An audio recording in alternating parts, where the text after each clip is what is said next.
So we are on the Apocalypse chapter 18, verses 14 through 24. This is part 2. So if you haven't seen part 1, then follow this link up here and go back and watch that first. Listen to the reading of this fresh translation of the Apocalypse chapter 18. That one's verses 1 through 13. So now we pick it up in 14, and this is the Rooted Word, Common English Edition. And I think I'm going to wear my glasses, as I did in the first one, because I wrote in very, very, very, very small letters, very small. You can see compared to my finger here, how small those words are. And I wasn't using my glasses to write it, but I don't know why I needed to read it, okay? Just make sure that I'm accurate. Here we go. All right. The Apocalypse chapter 18, verses 14 through 24, the Rooted Word, Common English Edition. And the fruit of the rushing in upon from your soul, with hard breath to sacrifice, departs from off of you. And all the sweet fats and the radiant things are a thing that destroys itself from off of you. And you may absolutely not find them any longer. The movers of those merchandises traversing to pierce, the ones becoming fulfilled in this life from off of her, Babylon. Remember, we're talking about the city Babylon. Will themselves stand from off of a distance through the fear of the torture of her. They will be sobbing aloud and grieving passionately, and laying forth in words, woe, woe, the great city, the one having been vested in white linen and purple and crimson, and having been gilded in a golden thing, an invaluable stone, and in pearls, that in 1 hour such vast fulfillment in this life is made desolate. And every helmsman, and everyone passing in a vessel upon a spot, and sailors, and as many as toil at the sea, from off of a distance they stand. And they were croaking as a raven, beholding the smoke of the igniting of her on fire, laying forth in words, who is similar to the great city. And they throw a heap upon their heads, and they were croaking as a raven, sobbing aloud and grieving passionately, and laying forth in words, woe, woe, the great city, in which all the ones holding a vessel in the sea are fulfilled in this life from out of her value. In 1 hour it is made desolate. O heaven, you must be truly beautifully exercised in the fortitude of your mind upon her. Also the terrifyingly clean ones, and the apostles and the prophets, that the God distinguishes from out of her a dividing for decision of you. And one angel lifts a forcibly mighty stone, in that manner a great millstone to grind, and he throws it into the sea, laying forth in words, in this way, in an attack, Babylon, the great city, will be thrown, and it may absolutely not be found any longer.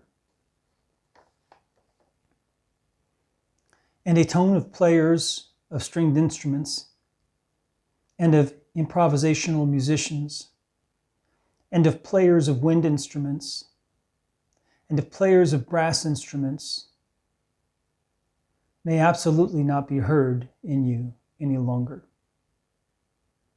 And every artist and craftsman of any art or craft may absolutely not be found in you any longer. and a tone of a millstone to grind may absolutely not be heard in you any longer. And a shining from a portable lamp may absolutely not shine in you any longer. And a tone of a bridegroom and a bride may absolutely not be heard in you any longer. For your movers of merchandise traversing to pierce were existing as the great men of the land, that in your medication for spells, all the ethnicities are deceived to lose the way. And in her is found blood of prophets, not the blood. In her is found blood of prophets and of terrifyingly clean ones, and of all those having been butchered upon the land.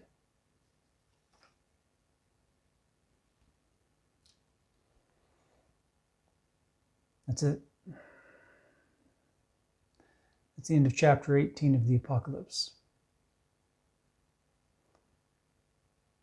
So you might go back and listen to the first part and this second part, and listen a couple of times through the whole thing.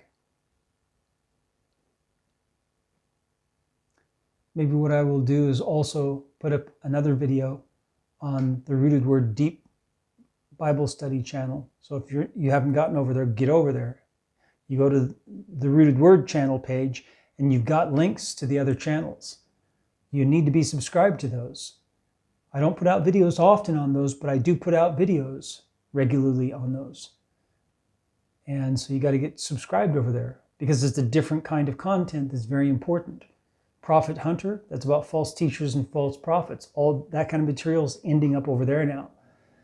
The TRW Deep Bible Study are the deeper Bible studies, the ones where we dig in for more than 30 minutes, the ones that are an hour long, or the ones that are in series, like there are 5 parts to it. So you need to be in those. I'm going to go ahead and put both parts together into one long reading from verse 1 to verse 24. So you can just go over there and you can just hit play, and there's no introduction or anything else. I just start reading, and you can just listen all the way to the end, and there's nothing else at the end. Okay? I hope this has been very helpful. Hearing a correct, accurate, unabashed translation of the Greek into English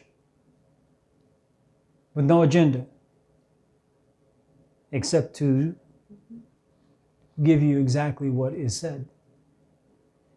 But there's no theological agenda. There's no agenda to prop up some sort of doctrine. None of that. My doctrine is formed by what I read. So I don't come to what I read and try to find my doctrine in it. I come and I read, and my doctrine is what I read. And that's how it should be for all of us. We should trust God in our doctrine. I hope this has kind of scared you, hearing this, because it is scary. May the Lord bless you as you seek Him with all your heart.